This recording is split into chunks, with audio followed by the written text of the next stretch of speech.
Hello दोस्तों, अगली video में मैंने वीमी सूत्र को बताया था कि इसको निकालते कैसे हैं। आइए इसको इजी करने के लिए इसका हम लोग और एग्जांपल देखते हैं। ठीक है, देखो अब हम लोग देखते हैं बल का।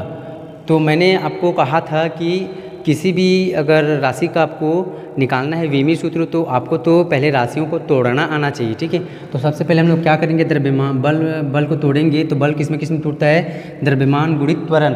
ठीक है, त्वरण में टूटता है। अब द्रव्यमान तो और नहीं टूटता है, लेकिन त्वरण टूट सकता है। तो त्वरण को क्या कर देंगे, फिर से तोड़ देंगे। द्रव्यमान गुणित अब ये त्वरण का क्या हो जाएगा, वेग बटे समय। ठीक है, अब देखते हैं द्रव्यमान का द्रव्यमान ही रहेगा, वेग को हम लोग और तोड़ सकते हैं किसमें, विस्थापन बटे समय अपॉन समय का समय ही रहेगा।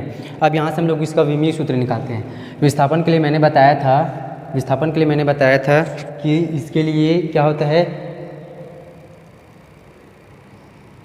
नहीं पहले तो इसका निकालेंगे ना। देखो द्रव्यमान, तो द्रव्यमान के लिए क्या होता है, m1 होगा। और यहाँ द्रव्यमान के बाद तो और कुछ है नहीं, तो इसके लिए L 0 हो जाएगा, T 0 हो जाएगा, इंटू का इंटू रहेगा ये वाला। अब विस्थापन के लिए देखते हैं, तो विस्थापन के लिए क्या होता है, विस्थापन की लंबाई है तो उसके लिए क्या लेंगे, L1 लेंगे। बाकी तो m0 रहेगा, L1 रहेगा और T क्या रहेगा, 0 रहेगा। क्यों, क्योंकि यहाँ समय वह में तो समय भी नहीं है। अब अपान समय में क्या हो जाएगा, सिर्फ समय के लिए क्या हो जाएगा, T1 हो जाएगा, बाकी के लिए क्या हो जाएगा, 0 हो जाएगा। ठीक है, उसी प्रकार से ये वाला समय के लिए देखेंगे, इसके लिए भी क्या हो जाएगा, m0 L0 T1 हो जाएगा। ठीक है, अब इसको जब निकालेंगे तो इतना का, ठीक है, इतने का क्या हो जाएगा ये, ठीक है, और इसका ये है ही। अब इसके बाद इसको इंटू करेंगे तो इसका क्या हो जाएगा, m1 का m1, यहाँ से L1 का L1 हो जाएगा और T-2 का T-2। ये m0 L1 T-2 कहाँ से आया है, यहाँ से आया है। जब इसको हम लोग इक्वल करेंगे ना तो इतना आता है। ठीक है, अब उसके बाद देखते हैं हम लोग कार्य बराबर क्या होता है, बल गुणित विस्थापन। अब बल का मैंने निकाल दिया है, ये आप लोग चाहो तो इसको और तोड़ कर बार बार निकाल कर देख सकते हो। बल का सीधा हम लोग मान रख देंगे यहाँ, विस्थापन बटे क्या होता है, विस्थापन का मान क्या होता है, mL1 T0 होता है। ठीक है, ये इसका विमीय सूत्र है, ये इसका विमीय सूत्र है, बल का विमीय सूत्र है, ये विस्थापन का विमीय सूत्र है। हमको कार्य का निकालना है तो इसको क्या कर देंगे, इंटू कर देंगे। m1 यहाँ से L1 और L1 क्या हो जाएगा, L2 हो जाएगा और T-2 का T-2।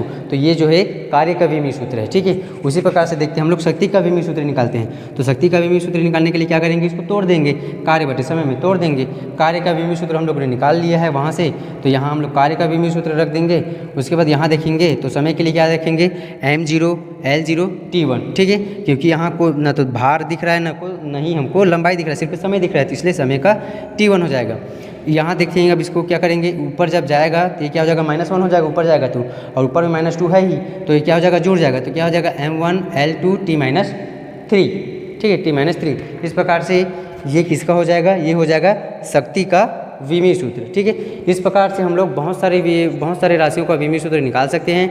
ऐसे ही आपको निकालना है। पहले आप लोग क्या करोगे, राशियों को तोड़ोगे, उसके बाद उसका मान रखते जाओगे। ठीक है, द्रव्यमान के लिए m, लंबाई के लिए L, समय के लिए T ऐसे रखोगे तो उसके माध्यम से आप लोग आसानी से विमीय सूत्र निकाल सकते हैं। अगर वीडियो अच्छा लगा होगा तो लाइक करो, सब्सक्राइब करो और अपने दोस्तों को शेयर कर दो। ठीक है।